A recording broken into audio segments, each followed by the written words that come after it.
חתול וקוראים לו קניש.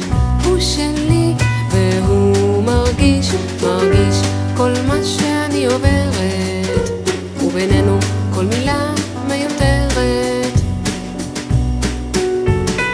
כי לפעמים אם עצוב לי ורע, הוא איתי מגרגר בחמלה, ואם שמחה אני ומאושרת, בינינו כל מילה מיותרת.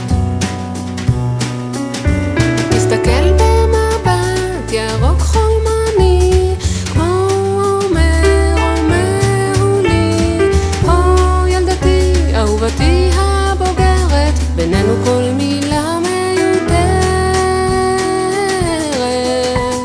דידה דונדי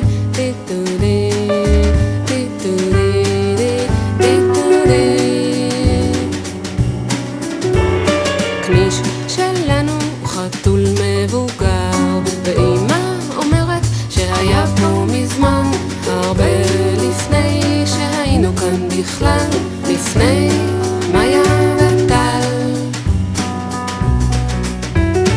ואני אותו אוהבת כל כך, הוא רק שלי ולא יברח, מבין כל מה שאני חושבת, ובינינו כל מילה